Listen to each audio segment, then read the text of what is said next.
All right, what's up, everybody? It is a snowy Sunday night. Been out driving in it all day. I can tell you all about it. But hey, we're here. We're in the studio, and we're getting ready for another episode of Shop Talk, going live in 4.5 minutes. So good to see you guys piling in. Might be cold outside, but we're going to get it roaring in here. Got the wood burner kicked up. Greg White in the house. Jeremy Sather. Lisa Ballard in with us. Steve Boyles, what's up from Detroit? Are you back in Detroit? Secret mission complete? Question mark. ... Mike Draco. Hey guys, time for Shop Talk. Good to see all you guys here. Hey, listen, I'm Chris. I'm normally behind the controls at Cycle Source Magazine, but every Sunday we do this little show called Shop Talk. We invite you to come with us. It's entertainment, news, some talk. We do all kind of good stuff here. Everything you'd expect in a motorcycle magazine, we try to wrap up in 90 to 120 minutes. All the bullshit we can fit. Rob Doer in the house. Dennis Stauber, keep that snow up there. Rob Nussbaum, did you beat Mike Draco? You were 2 behind him. Jason Sims, what's up, buddy? Jeremy Valentine, Fort Wayne, Indiana. Everybody's here. We're 3.5 minutes out. Don't go anywhere. We got a killer episode coming up. Some great tech. We're back in the shop. It's going to be killer. Stick around, man. 3.5 minutes. We're going live with Shop Talk.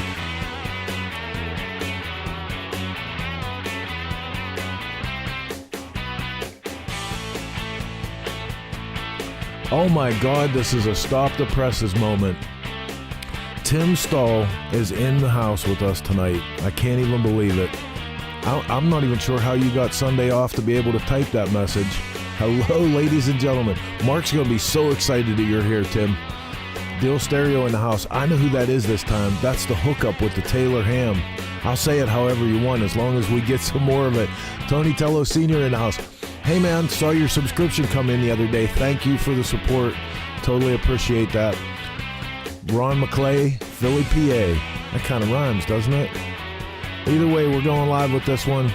2.5. Make sure you hit the like and share button. Help us get this out everywhere when we go live so your friends and neighbors know Shop Talk is on the air.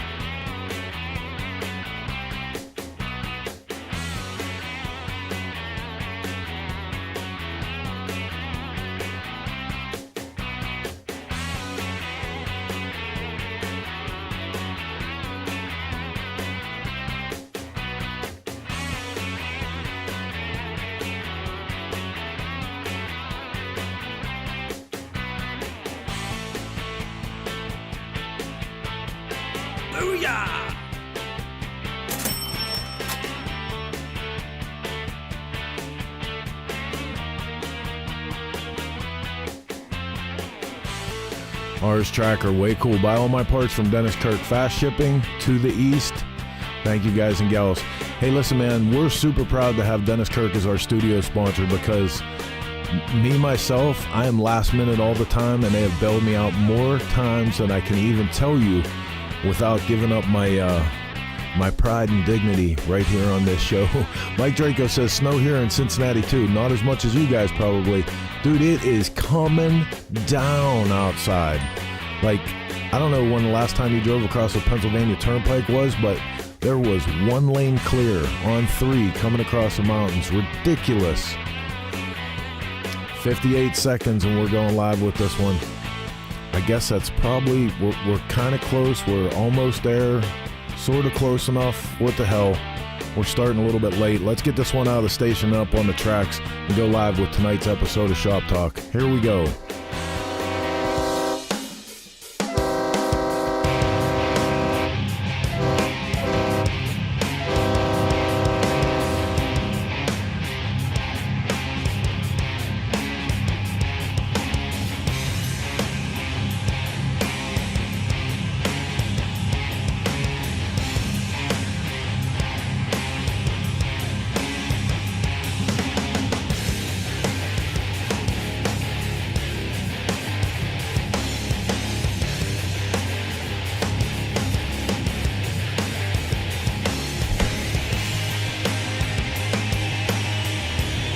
Okay, scooter tramps and chopper jockeys all across the land. It is just after 9 p.m. on Sunday night, and I'm going to say just after, even though I know it's well beyond 9 o'clock. It was ridiculous out today. Funny thing happened to me on the way to the studio. I don't ever get to say that. Like, what happened? I tripped over a bulldog. I almost went down the stairs. Seriously, I drove the entire day trying to get here, and all I had to do was run up real quick tonight, or this morning, and drop off a motorcycle. I was doing a favor for Mr. Pirowitz, and all day I got stuck in Snowmageddon. It's not as funny when I got to reach over to the board, right? Anyway, man, listen, this is Shop Talk. I'm Chris Callen with Cycle Source Magazine. I'm going to be one of your hosts tonight.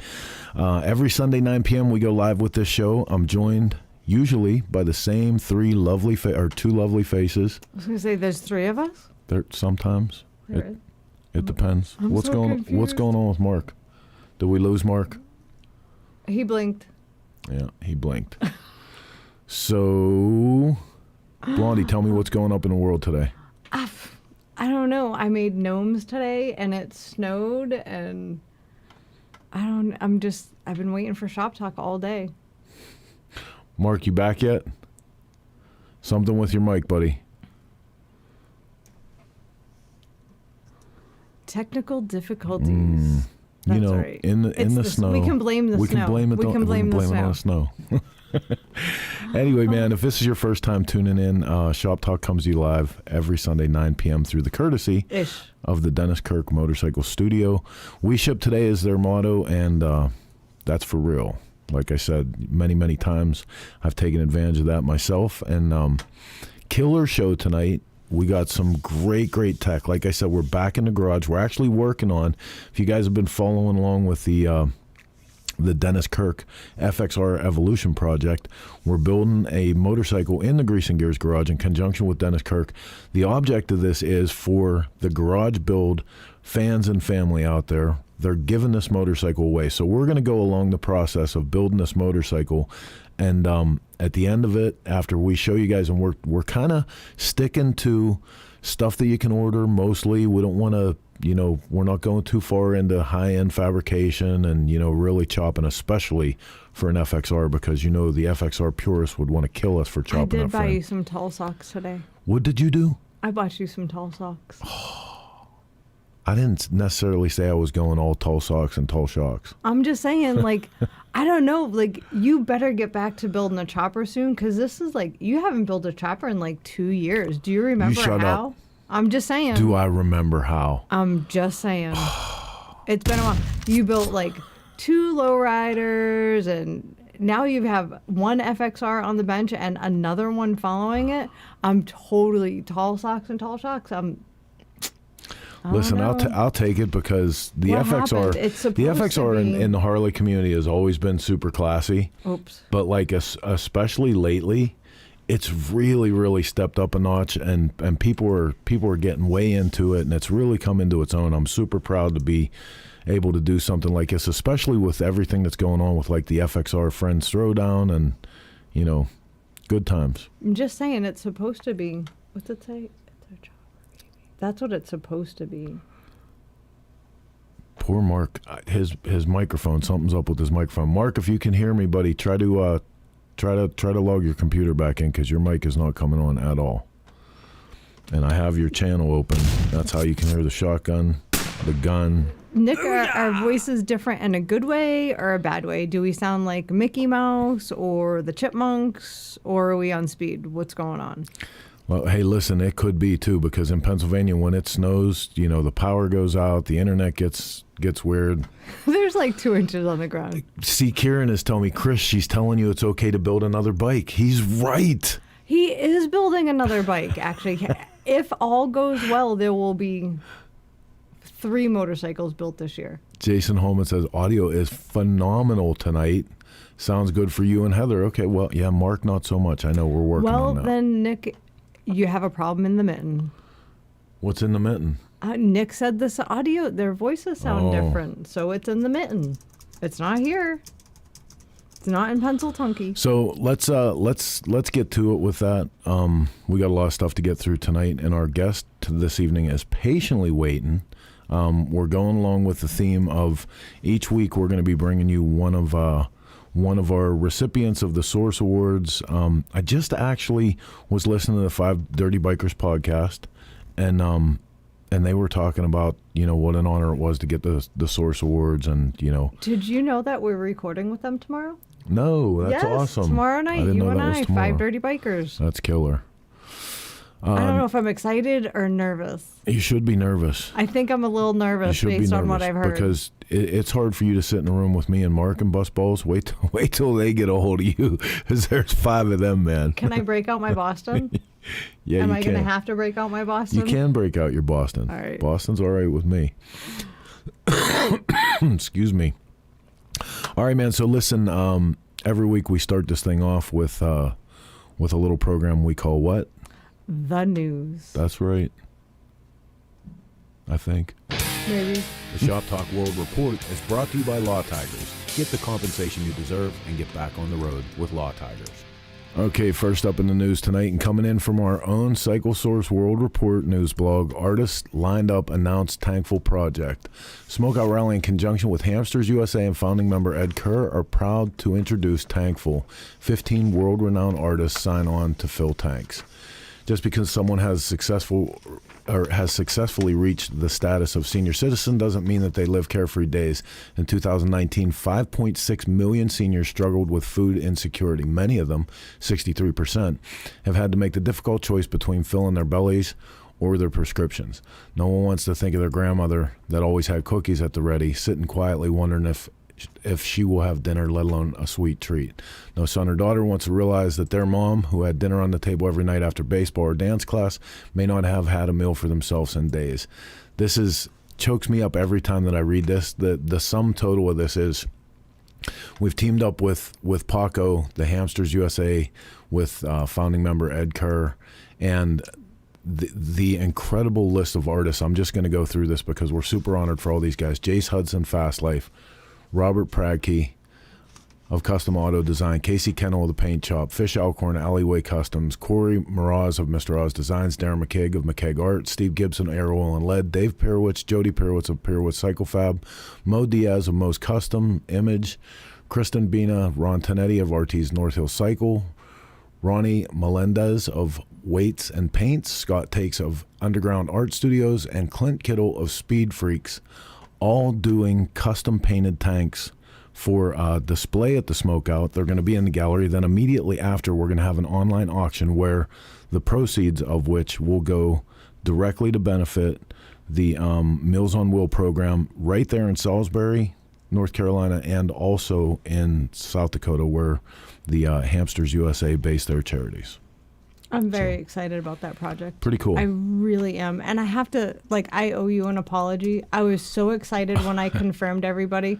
I totally hijacked it. I started working on a logo the other day, and Chris very graciously stepped in, and he was helping me on it. And I was like, I have to get this out there. I have to. And I just threw it up there. It's pretty cool. We were close enough. Still in process, so he's going to update it a little bit for me, but I totally hijacked it. I'm so sorry, dude. Tim Stahl says you spelled my name wrong on that list. I got a fresh milk crate of spray cans. So Mark's back in. Are you up with us? I'm back in. There you go. Yes. Let's get Mark in here for a second. Go ahead, buddy. Oh, it's effing technology. You have the floor, Mark. I'm bummed. I missed all the names for the tank art thing because I was going to like every name I would have had a comment. Oh, dude, listen, the list is super incredible, but the one that I know you're going to geek on the most is right here near the bottom, Ron Tinetti of RT's North Hill Cycles. You know, oh, yeah. Yep. Ronnie has been our friend and brother for a long time, but when we were still trying to figure out, what choppers were and, what being a motorhead was all about, Ronnie was killing it. And, I couldn't be more proud to have his name on that list. And, if you guys know our Bone Daddy build, the purple chopper that we built for Michael Lichter's exhibit, Ronnie was the man behind the trigger doing the spray work on that. We all worked together on it, but Ronnie was laying down the paint. One thing I have to say about... it's nice to... Sorry, go ahead, Mark. No, good. No, you first, first. Good. No, go ahead, Heather. All right. He's definitely one of the one of the people I think that stayed so low key and just kept his nose to the grindstone and always pushed out some amazing work, and couldn't be prouder not only to call him my friend, but to know that he's going to be a part of something with Cycle Source again. He's been a long time supporter, a long time friend. And you know what the best thing is about that?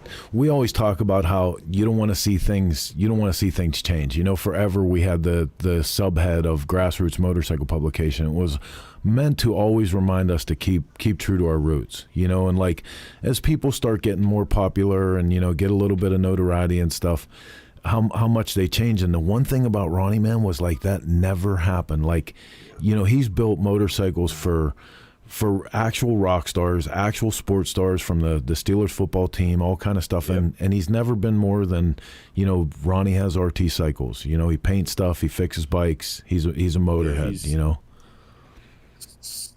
Still the goofball we've always hung out with. Yeah. I accidentally called him and talked to him on the phone for an hour today. You can't call him without talking to him for an hour. So, but definitely one of my favorite people on the planet. So he knows that.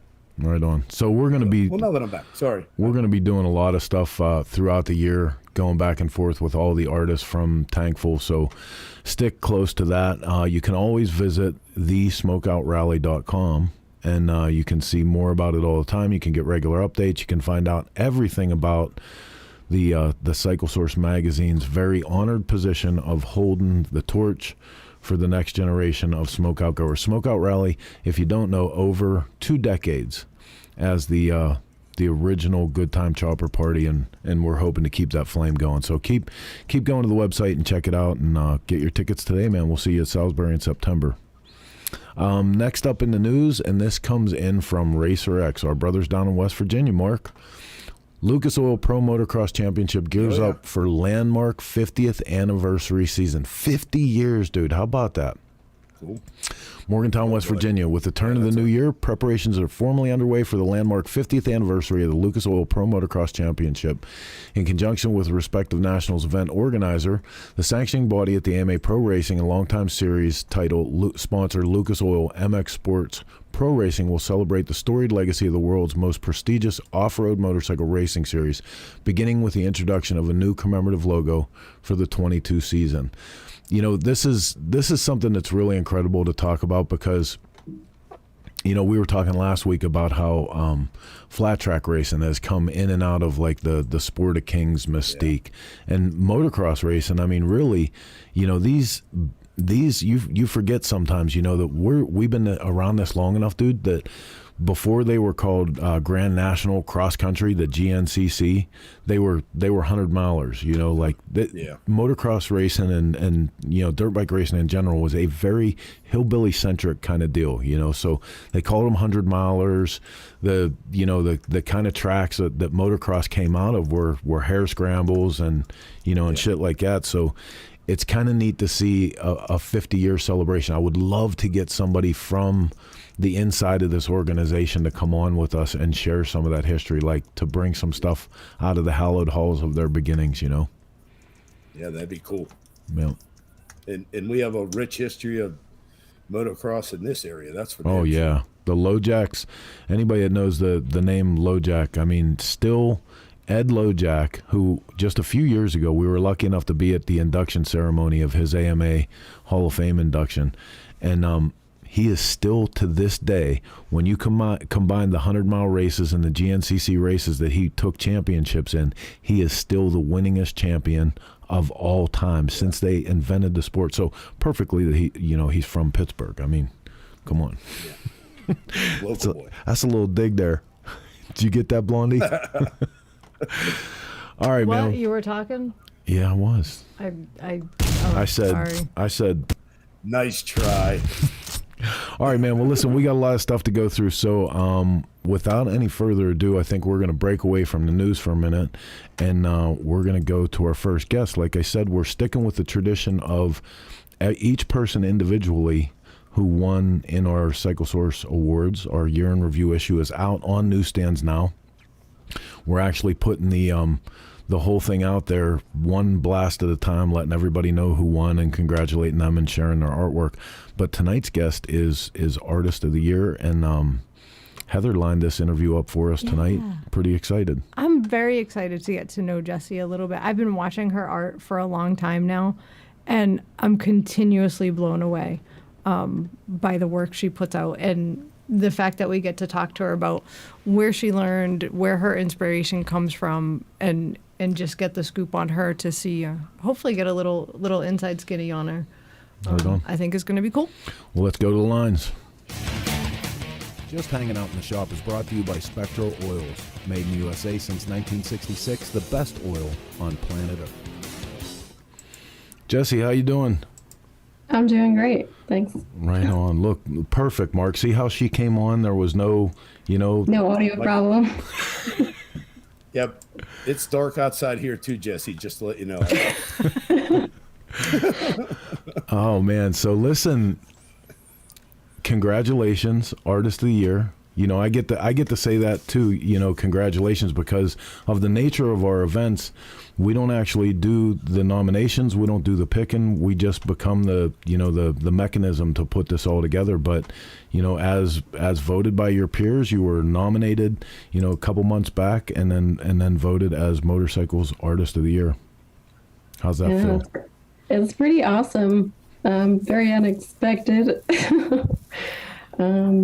I don't ever win anything, so pretty cool. Which, that brings me to believe that you're extremely humble, because, again, I've been watching your art for a long time now, and it's outstanding. Like, the realism that you managed to get, it's just mind-blowing. Thank you. So yeah, I really love the realism stuff. That's like what I like to consider my specialty, I guess. That's crazy. So for you to say, like, I was blown away, like, you absolutely belong there without a doubt. Thank you. I want to get to know, because I'll tell you the truth. I didn't know as much about you as Heather did. So when you won the award, I immediately did, like everybody did. I start Googling you, and I want to see more of your stuff.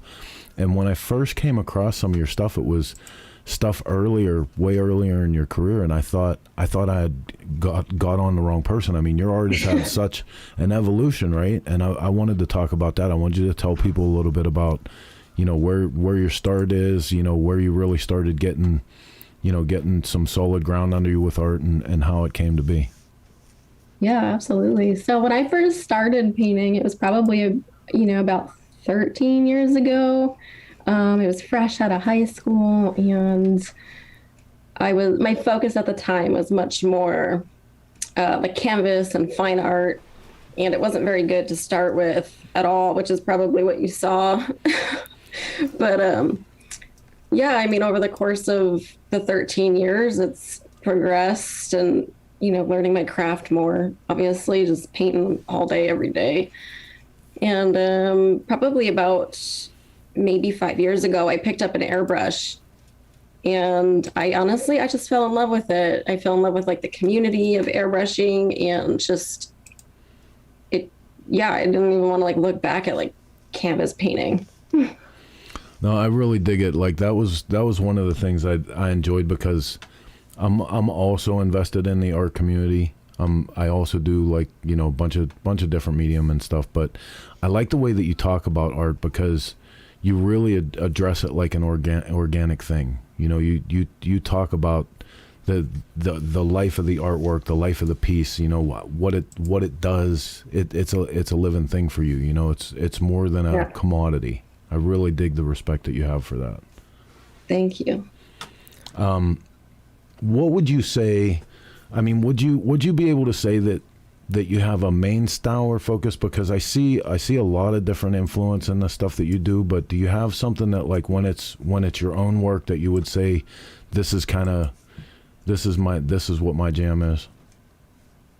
When I'm given full freedom to do whatever I want to do, it usually leans towards the more realistic style, and definitely a darker theme. Sometimes they're a little sexual, but definitely the darker sort of style kind of gets me going. But and as far as realism, man, I mean, even look at your black and gray. She with knocks it out of the park with that. That's for damn sure. With portrait work is incredible. Incredible. No, where Is there something you haven't done yet that you want to do? Not really, not particularly that I can think of, at least style wise. I mean, there was one that I was sitting on for a little while, the 3D tank I did for Good Ride. I really wanted to play with this idea of doing 3D and needing 3D glasses to see it. And that was like my first opportunity to play with that and experiment with it. And it had an amazing response. People really took to that. Yeah, now that piece that we have up right now, that's kind of an example of the darker side, like, but darker and sexual. So. Yeah, and I dig it. I mean, that's that's where a lot of us came from, old Fangor magazine, right. And so I'm all about it. I'm all about that style of art. Now, who turned you on to the airbrush 5 years ago? Like, what made you pick one up and be like, I'm going to try this? I was dating somebody at the time that was very involved in the custom culture world, and they just kind of suggested, like, hey, you might be kind of good at this and you might make more money doing it. And, my knowledge at the time of airbrushing before that was really just getting your t-shirt painted on a boardwalk on vacation. I didn't know you could do artwork with it. So when he suggested that, I start like Googling and Instagramming, and, I come across some of the bigger guys out there now. And, at that point I was like, oh, like you could do like artwork, like fine art. And that was like a moment of just, I'm going to now do what I do on canvas, these fine art pieces, and put them on these automotive surfaces and kind of get the best of both worlds, because I didn't even like the art that was really out there in the automotive world that I had seen, at least. Yeah. Well, and that's, like even this piece here, when you look at this, like I see the influence of so many different styles of art. Like there's kind of some comic book art going on there.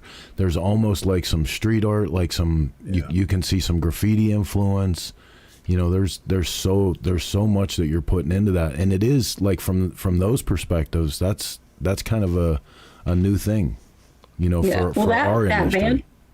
That van piece, I didn't even design that one. Really? I was hired just to like recreate the imagery, which is that's what I do all day, every day for my own work and stuff. I build a mock-up and I work directly from an image. But this particular project, there was two artists that, it was a big van project, and each artist designed both sides of the van. Each artist got a side of the van to design, and that was basically hired on to recreate those artists' designs for that project. So we have a couple questions. Lance Baxter is asking, where do you get the inspiration and creativity for your artwork? I'm not creative, but your work is amazing. Thank you.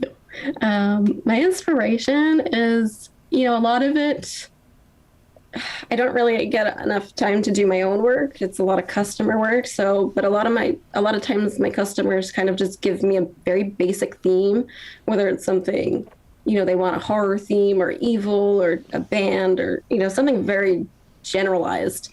And then they just like let me go at it for the most part. But the designs, they usually start with like one basic sort of image, and the whole design will sort of like build around that one image. I don't really kind of go into the project with like a full concept in mind.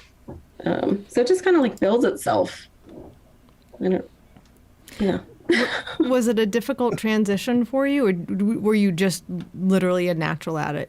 Like the different techniques from canvas to airbrush? I think, painting with fine art, I was using acrylic, which is not very, it's not very good. It's very like limiting on what you can accomplish with technique, or technique, I guess. It, dries really quick, so you can't get a blend in there. And then the second I picked up airbrushing, I was like, oh, like I can paint a portrait 10 times better now because I can paint a smooth skin texture, and I think a lot of times my material was holding me back and not even really realizing it. And I think that's why it seems like there's such a big jump between my fine art stuff and airbrush, but if maybe I had different materials with fine art, it probably would be very similar. So I would say it's kind of natural, I guess, but. Well, my buddy Seth always says about acrylics that it's like cold butter on Exactly. on dry toast, you know. Yeah. But you know, all of your stuff is really good. Like, you know, this kind of fantasy art design that you have, like your skin tones and realism and everything. But man, I just keep going back to the horror art. Your horror art is outrageous. Yeah. It's so Pretty good. awesome. Yeah, like Did you ever think about doing tattooing, or you never thought of stepping into that art also? I've been asked so many times about tattoo work, and I just, I can't find anyone to give me an apprenticeship. Really? I find that hard to believe based on your natural talent. Oh my God. There's not a whole lot of show with us. Yeah, there's not a whole lot of shops where I'm at in the middle of nowhere, Connecticut. I mean, there's a couple, but I don't really think they. If I did tattoo, it would definitely be, like a realism style, and there just isn't really a whole lot of that here. And my mindset, if I was ever to tattoo, I guess, would be I would have to be under someone who's like better than me, or like in that same style and can challenge me and show me how to do it to the best of the best, because that's just the personality I am. I just want to be, I don't want to half-ass it. So Yeah.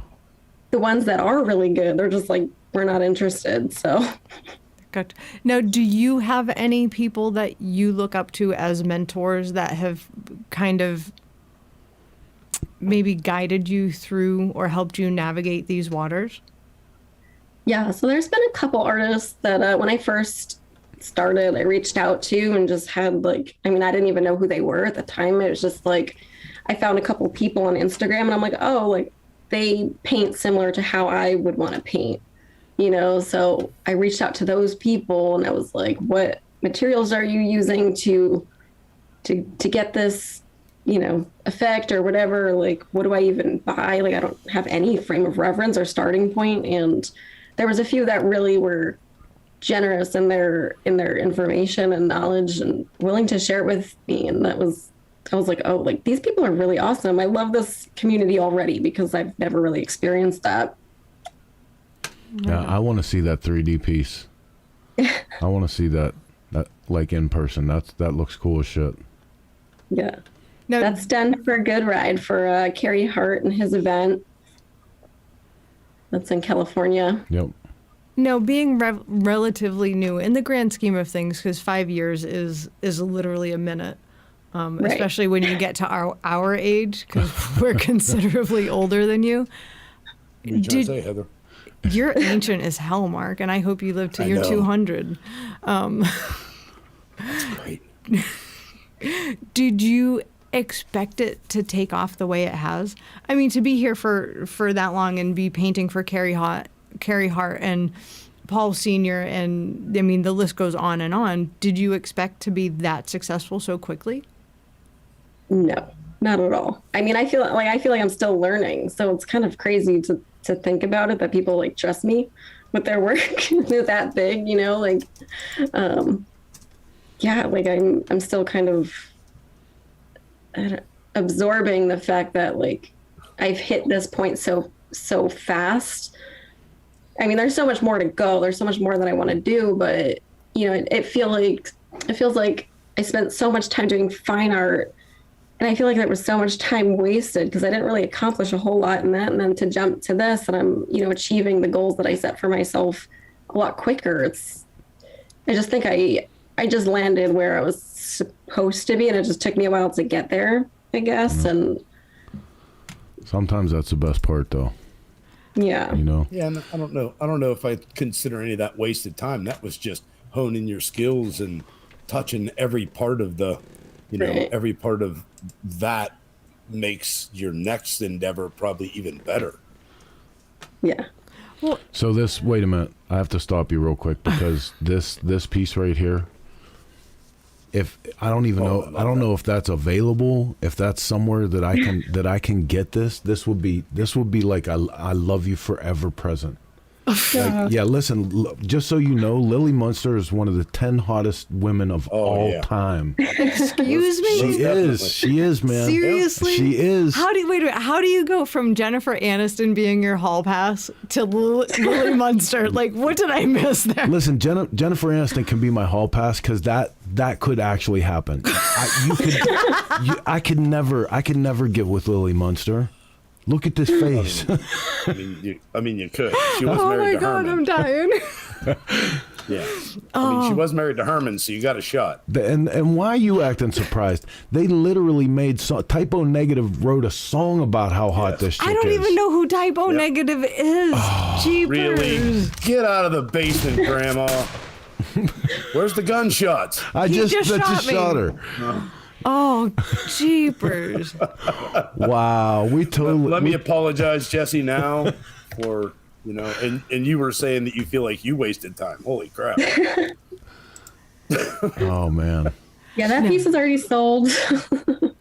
Well, thank God. In all reality, again, and I'm assuming based on, how you look, which I should never say, you're very young to have landed where you're at. And to know that that's where you're supposed to be, that's an amazing thing. Hey, listen, in your fine art studies, like, how much time did you put into anatomy and like expression and stuff? Because, getting this nailed this way. Oh, you have to do it now. No, I'm just saying that's incredible. Like the expression, everything about that piece is just killer. Thank you. Yeah, I mean, I actually didn't study anything professionally. I'm all self-taught. Wow. So it's just been a 13-year plus of, just teaching myself. And like the one thing that like drives me nuts is when people are like, you're a natural talent, and it totally dismisses the whole 13 years of hard work I put into it to now finally be at this level. Because I promise you, it wasn't always that, Oh, I'm sure you've worked quite hard and countless hours. And, I'm sure there's got to be pieces where you're like, yeah, no, that sucks. I'm chucking that. But, but you are gifted because they're like people like me. I can't draw a stick figure. I could work for 13 years and still not be able to do a good stick figure. So you do have that gift. But the fact that you knew you had that gift enough to stick with it and keep cultivating it, kudos to you. Yeah. Okay, thank you. Listen, a couple props out to your I'm sure you have some sponsors, but we want to work it into the conversation about the art. Whose pinstriping brushes do you use? I have no idea. I'm not a pinstriper. Well, I do use alpha enamel for any sort of striping that does happen. Okay. And whose airbrush do you use? I use Iwata. Okay. Usually rocking the Iwata HP CS Eclipse. There you go. We just wanted to give you a second to show some love. Maybe. And everything that's in color is done with Createx too. It's all waterborne. No kidding.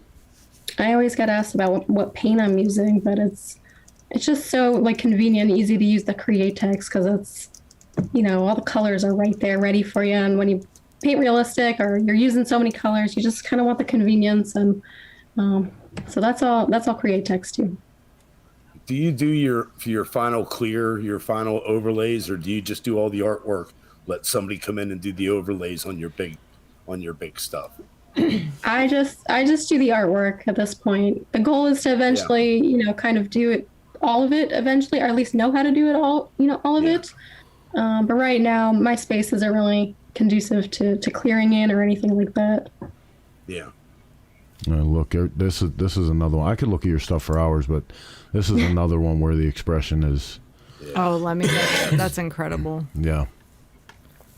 Yeah, like the message in your art punches you right in the face. So, and Mark, like we've stood this close to this cat.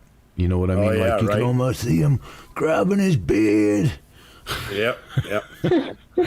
Does he look like that? Like I got it dude. right? Yeah. Yes. Yeah, like I Yes, said, he I can follow the scene from that. Like the expression is so good. That's what I said. Look even there. Going back to This is almost exactly what I was talking about. yeah. Oh. It's exactly it. Seriously, Yeah, incredible work. You have a real life feel to your Yeah. actual real life pictures, so that's cool. Thanks. So I try really hard. is there any one artist out there that if you could say, hey, give me some pointers, who would you reach out to? Is there one out there for you? Or is it just everybody?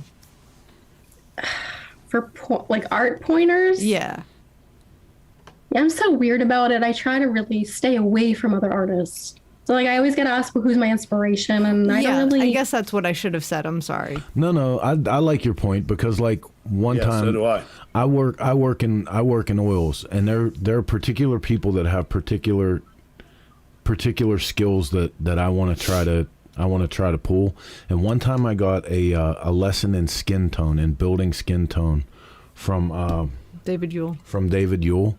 It was the best hour and 45 minutes of my life. Like he changed my mind about my whole approach for building skin tone and how to think about it, and that was when I really started to think about color temperature of where a person is and what they're doing and everything. And that was all from a conversation with him. Is there anybody's artwork that you look at like that and would gain something from that conversation? I think I would. I have such a hard time with this question because it's like I understand like the point of it, but I don't want to paint like anybody else. So like I respect everybody's craft at what they do, Right. Like Steve Gibson is amazing, but he has a very distinct style and I don't want to paint like that. Right. Like Drew Blair is another one. Great, amazing artist, very distinct style. I don't want to paint like that. I want to paint like how I paint. So there's probably like little tips and tricks that I could learn to make things a little bit more efficient, but like I don't necessarily I really try to stay away from that because I don't want someone to look at my work and be like, oh, that looks like so and so's work. Yeah. You know what I get mean? that. I totally get that. Like, in the motorcycle world, Jeff Cochran, he has a very particular style. And, Chris doesn't want, Chris admires Jeff Cochran's style. And everybody says that about Jeff. Right. Nobody wants to get accused of copying exactly. Jeff. So I totally understand that. Mm-hmm.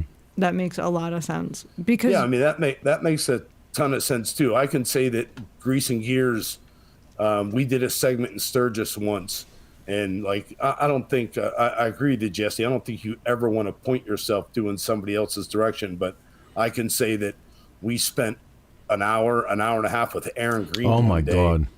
Doing metal shaping, and dude, it was like I learned more in that hour and a half than I did from years of watching other people work.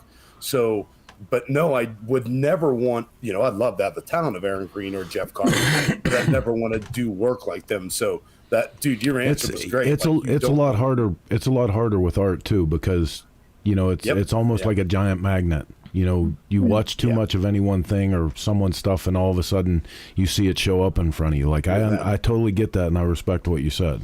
Well, and obviously her path her style has worked for her because she wouldn't have gotten to where she is. Yeah. If she was emulating somebody else. So keep doing what you do. Damn. Yeah. There's always mixed reaction when I say that. We just took over this. We just took this interview over left her out. Have you I noticed know. that? All of a sudden, we're answering questions for you. We're telling each other what you actually meant. Jesus Christ! Listen, in the handbook of how to hold a professional interview, all of this shit that we just did is they tell you not to do. So back off. Just for the record, everybody in the comments is saying the same exact thing. Just like if you go back, Jesse, and read the comments, everybody's like, just keep doing what you do. You're awesome. You're great. Well, like, there's a ton of people that are asking about work too. So you have a whole new fan club if they already weren't. Tell everybody so they know how to get a hold of you. Where's the best places to follow you and to reach out for if they want helmets, if they want motorcycles, if they want custom vans. You, you can follow me on The Painting Buzz, or at The Painting Buzz on Instagram, or jessiemedera.com, and that has links to everything else. So you've got a killer social media. She's very, very active, and she's not shy about, showing her work in videos and stuff like that. So make sure you go check her out, because it's truly a pleasure to see the work she's putting out on a regular basis. It's incredible. Yes, sir. You have a new fan for life in me, I'll tell you that, like, for sure. that's awesome. It's awesome. Right on. Well, listen, thank you so much for being here tonight. Congratulations again on taking the Artist of the Year, and I hope we're actually lining up for an article, right? Yes, we are, Jessie. And actually, if you send me your mailing address in the DMs, I'll send you copies of the magazine that has that in it, and Sure. I'll be in touch again to do an artist profile, which is super easy. Sounds good. I'm super excited. Awesome. Thank you so much, Jessie. It was a pleasure getting to know you a little bit more, and sorry if we steamrolled you a little bit. Just took over your interview. It's what it's what happens when you come around here. Around here. All right, well, listen. You guys were great. Thanks for having me. No, thank you, and congratulations. Hope everything's great for you this year. Thank you. Take care. So rad. Bye, Jessie. Dude. Listen, like all that stuff that I was saying, like it totally made me an art geek in front of everybody. But when I look at somebody that's that good at stuff that I want to do, it pisses me off so bad, because the amount of time, I can respect the amount of time that you have to put into developing that over and over and over. Like the more time you take understanding anatomy and how to build things up from the bottom, and like the better that you get at it. But that investment of time, that's, man, at such a young age, she has a lifetime full of talent right there. Right. So when the show's over, not now, everybody needs to go check out her Instagram, because literally you'll just sit there and scroll and scroll, because it's just one piece after the next is just, it's incredible. All right, move on. I hate fangirling. On what you were saying, Chris, for the people, the people that are around you, please pick one, because you were saying that you could, take so much time. For Christ's sake, you have 53 different things you do. You pick one so we can all know which one to follow. Listen, I did for a while, but then my life became unmanageable. Yeah, that was cocaine. That didn't work very well, Chris. Pick something other than long time ago. Yes, anyway, it was, and it was fun though. I remember those days. I don't. Oh, the good old days. Listen, man. I may still have. Oh wait, I don't have pictures. The shop burnt down. So That's right. Out. That's right. My house burnt down too, and I didn't have anything to do with either one of them. But I do have something to do with bringing you Shop Talk every Sunday at 9 p.m. through the courtesy of the Dennis Kirk Motorcycle Studio. We appreciate you guys being here. We're going to go to our tech feature for this evening. When we come back on the other side, we're going to get into some events, so don't go anywhere. You are watching Shop Talk. Stick around. Shop Talk Tech Tips are brought to you by S&S. Proven performance for the power sports industry. Hey everybody, this is Chris with Cycle Source Magazine, Grease and Gears Garage, and we're back in the shop today for a long overdue episode of the FXR Evolution that the good folks at Dennis Kirk are going to be giving away at the end of this build. We've been doing a lot of stuff with this bike for setup, with part selection, and I'm actually going to do a segment. One of the challenges that you're going to find when you're building one of these earlier FXRs is the fact that the parts that they're making today, all the snazzy, billet and colorways, and not necessarily available for these bikes. So it's a couple tricks that you're going to have to do along the way. Some of it may make the FXR purists cringe a little bit. Not so much for me and the chopper kids. So we're going to stick pretty true to not overly raping the FXR frame. We're going to do a couple little adjustments that are going to help us move into some modern parts and bring this thing into the performance era of things that are going on today. What we're going to start with, and if you guys have been with us for a while, you remember my War Pony project where we took the 2003 Ultra Classic that we had for so many, many years, and through an FXR frame with Paco, we turned it into the Bonneville Salt Flat Racer that it is today. one of my best and favorite parts on that bike was a handmade set of FXR side covers. Now, with the exception of chopper guys, which as soon as those show up on the market, they're gone again. And I think Steve Chamberlain, when he makes his by hand, those are pretty awesome. But other than that, like the store-bought ones, I'm really not into. A little bit of time and effort, and you can have killer side covers that no one else has too. So starting off with this project, we're going to show you how we model for these, and actually going to show you a new way that I'm going to give credit to my kid, Killer. If you're out there, your interest in cosplay has helped me with my chopper building. It's amazing. I can't believe that I'm saying that. But anyone who's done sheet metal work knows the old template, right? The cardboard template. You get it up here, get your template drawn out, you go to work. We're going to move from the cardboard template to start to EVA foam. Now, if you see this thing that I have here, this is actually EVA foam. It's a new kind of foam that the people that do cosplay and make all the, you know, ornate helmets and horns and all of that. You start out with this foam like this, heat it up, and it actually hardens as it starts to cool. So this gives you the ability to really get a nice model.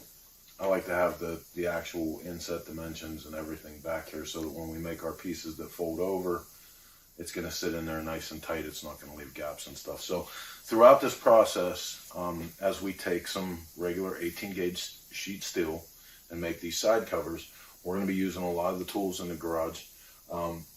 You know, starting off with the EVA modeling, I'm going to show you guys here today. We'll move on to T-dollies and some slap hammers. We'll be using those in conjunction with the shrinker and stretcher, the beater bag and some hammers. And I don't have out here right now the planishing hammer. So all of that stuff, we're going to, you know, be doing cycles of this until we find a good groove for our side covers. Hopefully what we come up with in the end is as nice as the ones that we had on War Pony. But we're going to start today showing you guys a little bit of this EVA foam modeling. So let's go check this out. Okay, so a couple things that you're going to need for this step of the project. Good heat gun. Drill Master makes one. Harbor Freight, 2 speeds, high and low heat.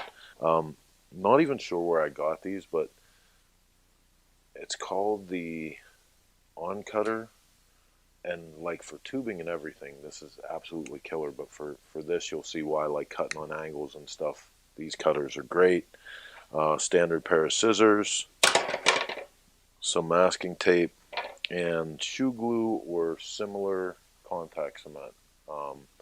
You know, as rigid as this becomes, like for different things, if you saw on the piece on the other side here, I actually put some supports in because it's not like this turns into fiberglass or plastic or anything. Yeah, let's jump in. I'm going to do this first rail across the top, and you'll see I'm not quite into the corner. So before I make my indication of where I want to cut this side off, I'm actually going to do the same thing that we do when we're building frames, and I'm going to cut that on the angle, the complementing angle of the place where it sits. Okay, so now you see it fits up in there a little bit better. So I'm going to grab my pen, and I'm going to push this in to where the edge of the frame is. I'm going to cut that on that angle like that. So I actually made a little more of an adjustment, more of an angle than I originally cut it with the belt sander, so I could get it to fit nice and tight in there. And you can see already, take a couple pieces of tape and just, right now this is the mocking process. We're just going to mock it up like this.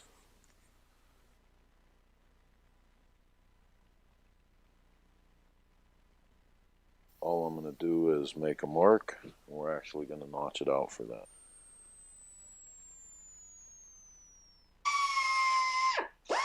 To get this to fit in here, I actually faced this a little bit, but at this point, I'm pretty happy with that, how this thing is following this frame line exactly. We're going to do the same thing here, and we're going to play the same game with this piece here. Take this and clip the end real quick now. It's time to start heating these things up and getting them into place. Okay, I think it's good enough to get started. You can see this stuff gets really, really bendable now. I'm going to get it into position. Take our tape.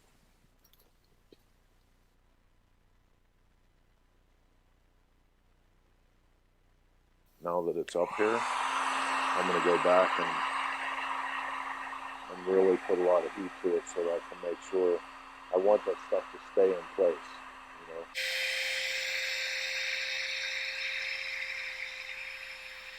And you just kind of keep working it as it's cooling. I'm just going to take some shoe goo on the tip, mush it up in there. Maybe we'll just give it a little bit of heat from this side.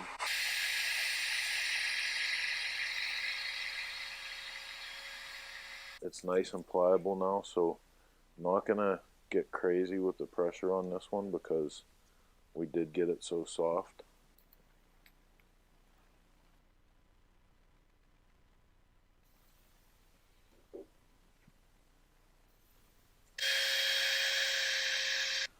Okay, so same deal. Get our top line.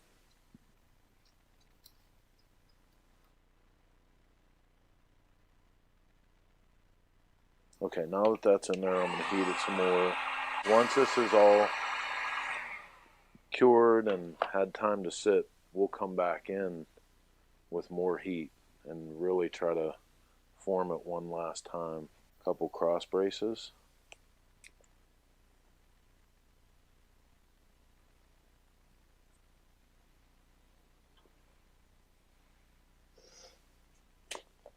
Same deal, a little bit of shoe goo. Big fan.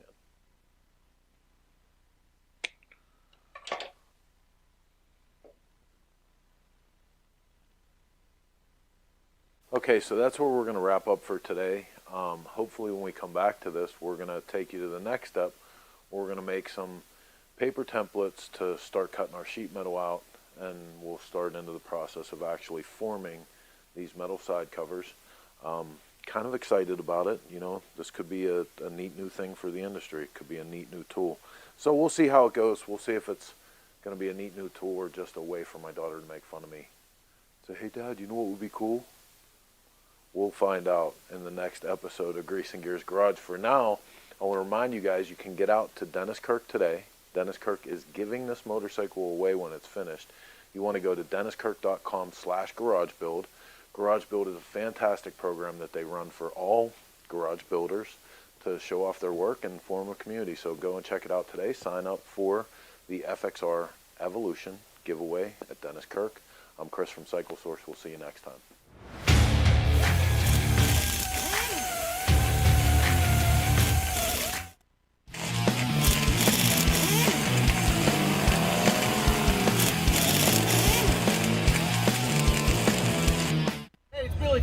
We're live in Sturgis and you're watching Shop Talk.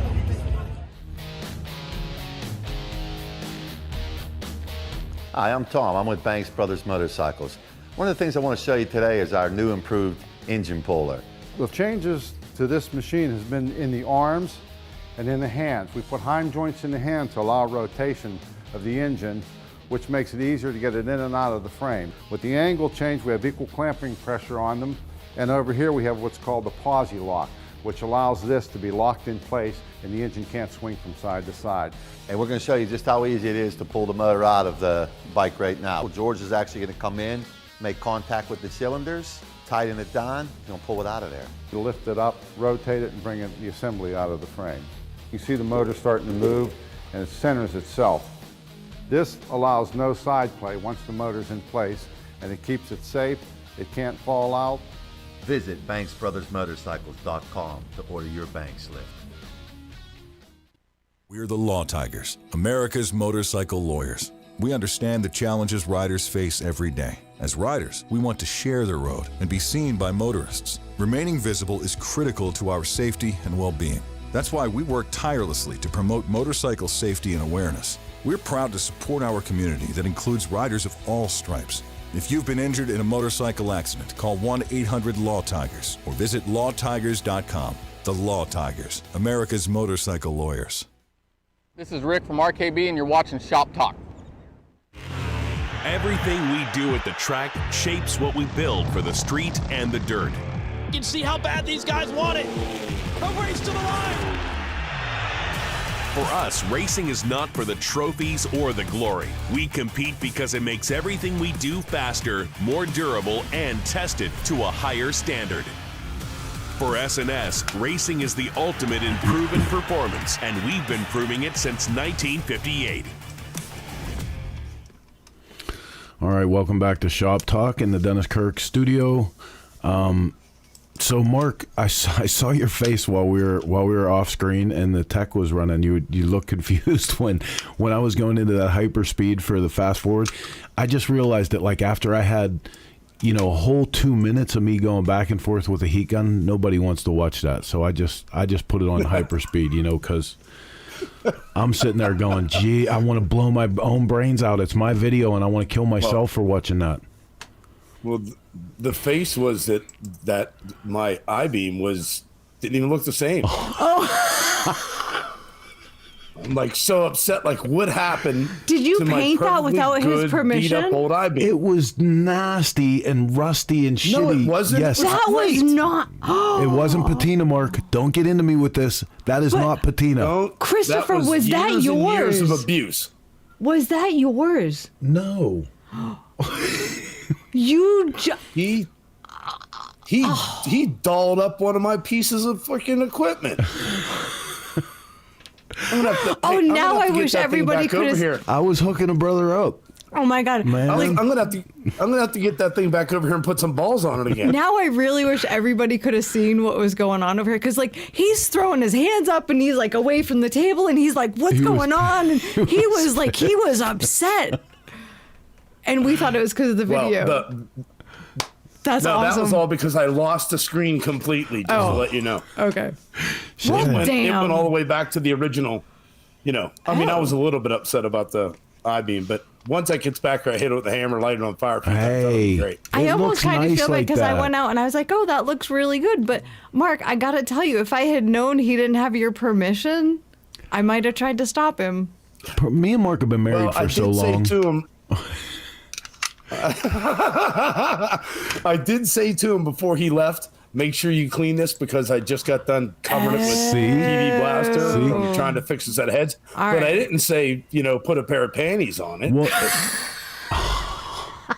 and that's exactly what I did. I started by wiping it down with acetone. I realized how much rust was on it, and I took a wire brush to it a little bit, and then I realized that like under the rust and the grease there was 3 different colors of paint, and I was like, you know what, I'm gonna drag this thing outside and I'm gonna give it the standard barbecue black so that it looks nice in the shop. You took his paint layers off? No, they're all there. You know the history that was there that I used to look at that thing and I had memories.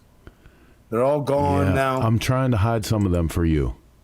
I did that for you. For you, I did that.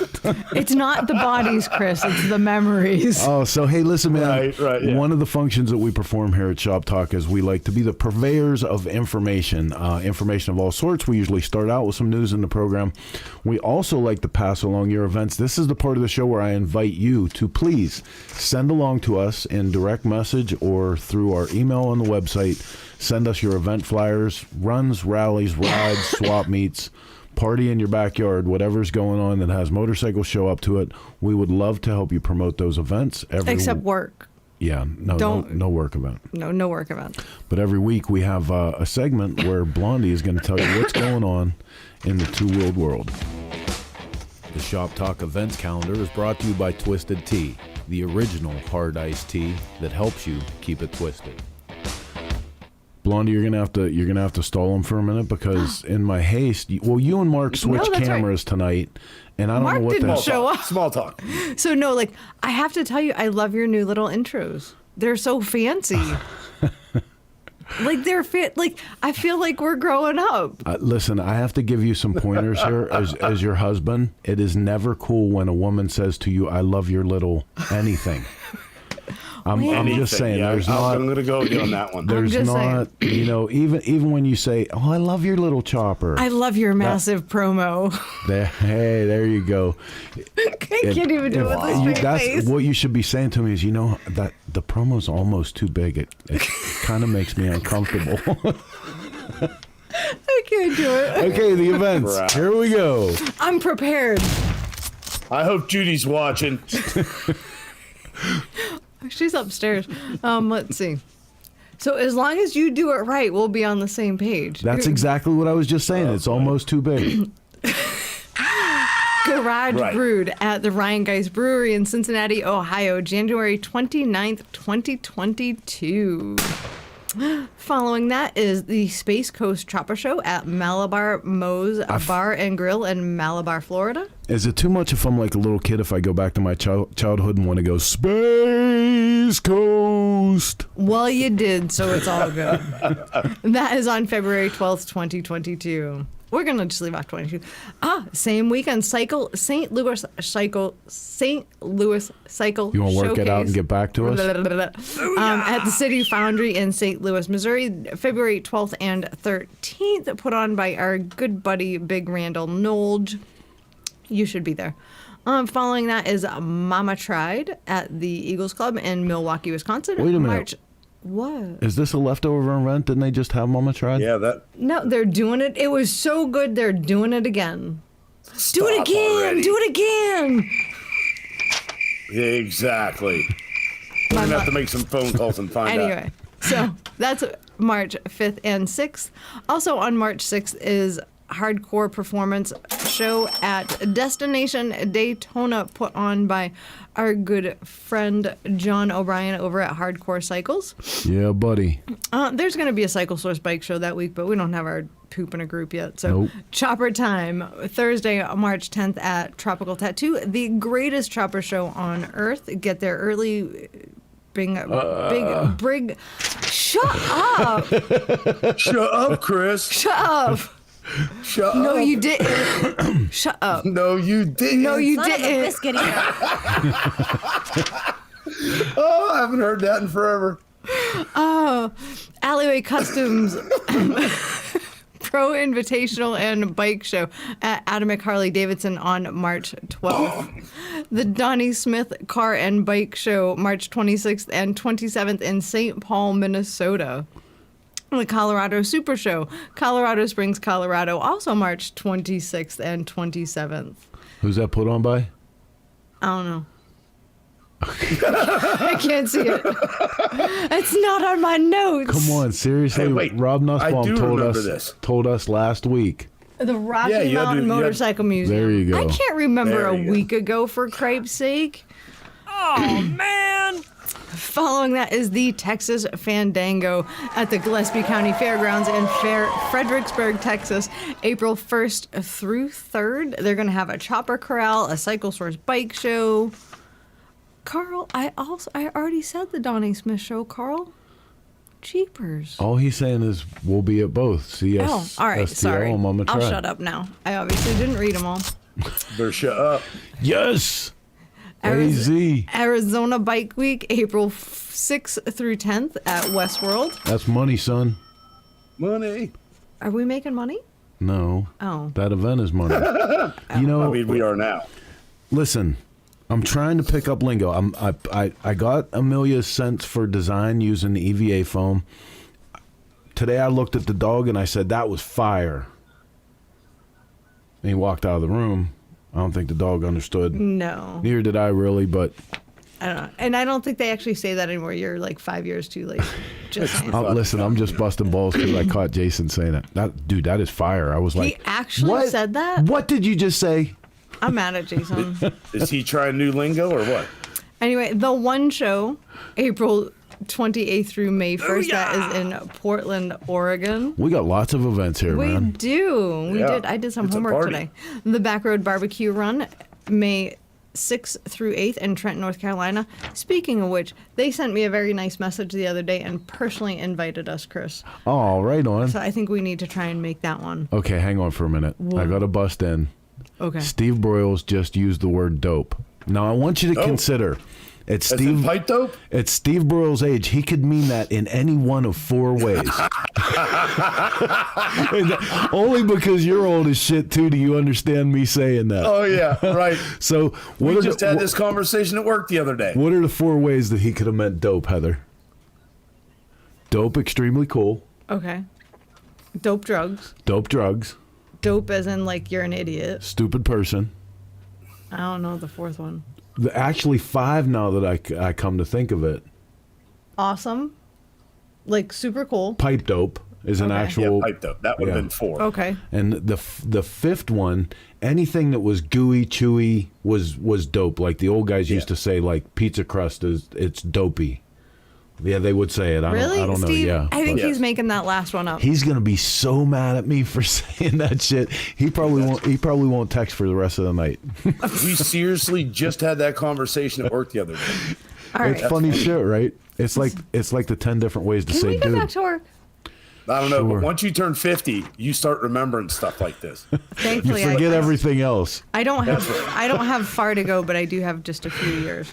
Let's see. After Backroad Barbecue Run is Tennessee Motorcycle and Music Revival, May With 19th that hot guy on the chopper. through 22nd in Hurricane Mills, Tennessee. Miss Bobby got our package that we sent today, full of New England goodies.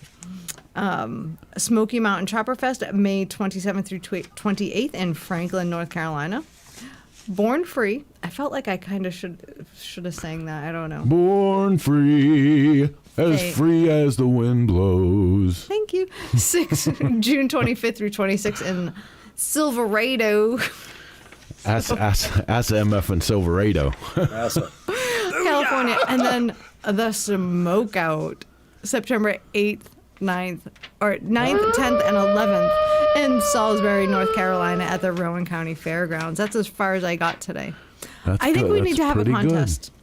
Good. Okay. A contest? Go. We need to have a contest. I want to know who has taken the most janky thing off of or out of a motorcycle. Dude, that is such a good contest. We need a prize. Wait, first of all, we need a prize. What's the prize going to be? I'll put together some Cycle Source stuff. We'll do like Cycle Source T-shirt, a whole bag of Cycle Source goodies. We'll just get some year subscription, all kind of shit like that. Well, don't go crazy. Do you know how much paper is now? But wow. Hey, and listen, if you follow the 210 ways to use leftover Cycle Source magazine rule. This is, if you can see this, it's a like a wood shim, it's a door shim, but it also doubled as a battery keeper for a 1988 FXR. God, I think my Sportster has one of those still in it. That's how you keep the battery working. Yep, that was in the donor bike. And it was in as Along soon as we pulled this out, mud. the battery fell against the frame rail and shorted out. Dude, hey, keep that. I could use that shim. Huh? I can use that shim. That's going in the Cycle Source Hall of Fame, right? boy. So yeah, I want to know what janky parts you've taken out of a motorcycle. Okay, so DM us at the Cycle Source Instagram page. I do have some good news for you guys I about need Instagram. photographic evidence that it came out of the motorcycle. Yeah. Hashtag what? Janky shit. I don't know. Hashtag. Sorry, Mom. Hashtag CS janky shit. How do you spell janky? JANKY. That's really? I would spell it with an E. Yeah, JENKA. Based on You can't spell your name 9 times out of 10. Listen, wait. I'm going to pull this off. Based on the Latin, Jakingus. Shit. All right, man. So I do have some good news for you guys about Instagram. All of our fans that are waiting for us to get to Instagram. I think we came up with a, oh my God, Carl Pusser. Better yet, I pulled a battery out and there was a tampon for a cushion. That's in the running. That's great. No. Do you have Rob Nussbaum, I pulled a random freeze plug from a supposedly rebuilt lower end. What's a freeze plug? Well, on a car, there's so that the antifreeze, if the antifreeze freezes in the engine block, the freeze plugs will pop out. What the F they would actually be doing in a air-cooled motorcycle, I have no idea. Wow. That's a good one. I wonder if that guy's still looking for that freeze plug. like Pete Puma. No. What was I looking for? Not threaded screw. No. Oh shit. So anyway, back to the news about Instagram. I think I do finally have a solution for streaming this show live to Instagram. We're going to do a test tonight with or Thursday night with Torque. We'll see how that goes, and hopefully by next week, you guys that are... Is that so you screw up somebody else's show? Being the engineer has its benefits. Oh. Hey, hold my beer. Rob Dora, I used a Kotex to stop an oil leak to get home. I used pads at an old body shop. They taught me how to do this. This wasn't my fault, but I used it to fill in many dents. Fill a hole? Mm-hmm. Then fiberglass. Well, at the time we didn't call it fiberglass mud. We called it tiger hair. I don't know if that was the same thing or not. So you used a pad to fill in a hole. Yep. I mean, see the connection there? Oh, moving on. All right, man. Listen, we're gonna go to. On that note, we might want to say goodnight soon. No, I'm gonna go to a feature bike. This is a once run, but we want to give in this current issue. We want to give a little extra love out because this is one of our favorite cats on the planet, and it is in this current issue. You can see this motorcycle in its entirety, beautifully shot at the Tennessee Music and Motorcycle Revival Tour. So check it out. This beautiful bike coming into you from Johnny 99.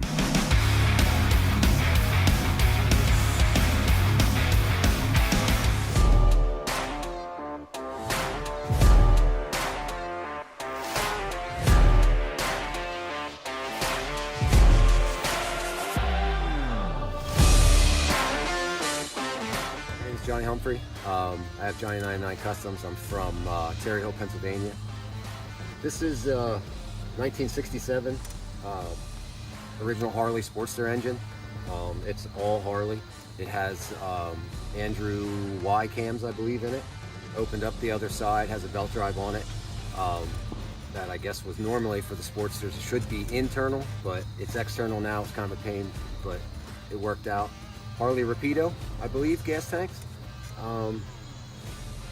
Most of it, I wanted to try and stick to Sportster stuff with the motor. So like the rear fender was an actual Sportster fender. The oil tank was a Sportster tank that I ended up modifying and sinking it back into the post and relieving it for the chain.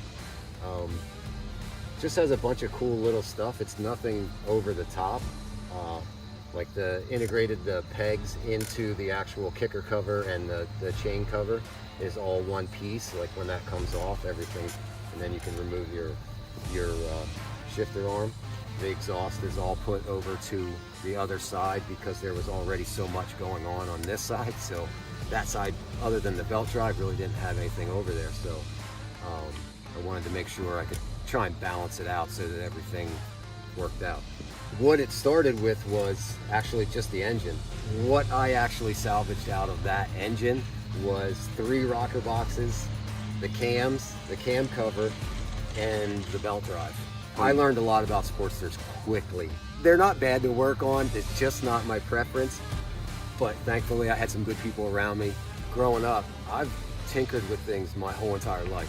Motorcycles have always been something that we've grown up around. I put the Mikuni on it and spent the time learning how a Mikuni set up and being able to change the slide and all kinds of stuff that you can do with a Mikuni. It's night and day. It is night and day on how this bike runs. I mean, it's actually fun now. I kind of like a Sportster. I'll take it. I'll say it. I like it.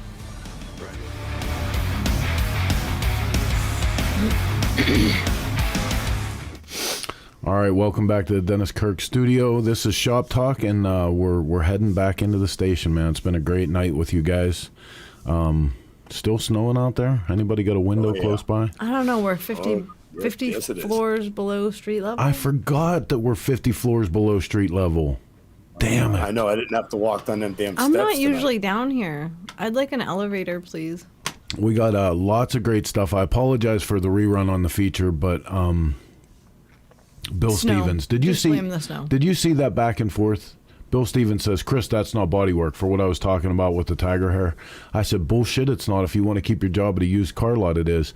And he says, you shouldn't have wanted to keep that job. Leave Bill alone. No, I'm just saying, like, I don't know.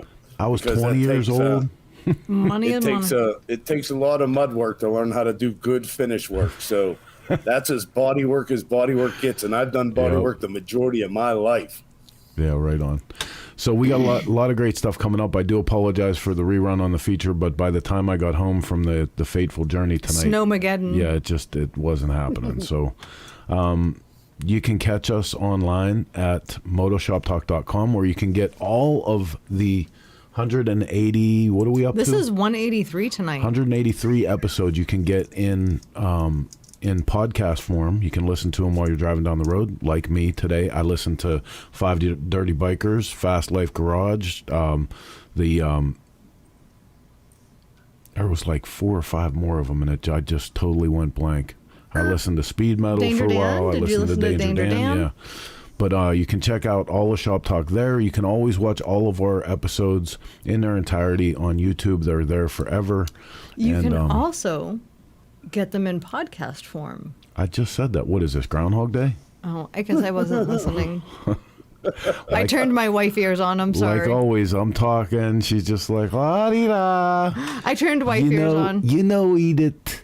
Jeez. But Archie. All right, man. Well, listen. Let's get in the garage. Get ready, because Daytona is literally just weeks away. We are counting down the clock already. I can't even believe it myself. And until we get together again, thanks for sharing your time with us and being patient while we got through the beginning of this crazy show. Until next week, thank you so much. We'll be coming back with more Shop Talk, same chopper time. Same chopper channel. Bye, Felicia.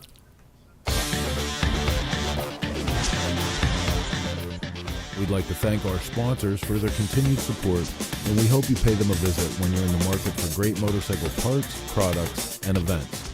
S&S Cycle, Makuni American, Baco Parts, The Broken Spoke Saloon, Twisted Tea, The Iron Horse Saloon, High Seas Rally, Twisted Choppers, Twin Power, Drag Specialties, Geico, Law Tigers, Tech Cycle, Fueling Parts, Lone Star Rally, Hijinks Apparel, Progressive Insurance, Spectra Oil, No School Choppers, Motion Pro Tools.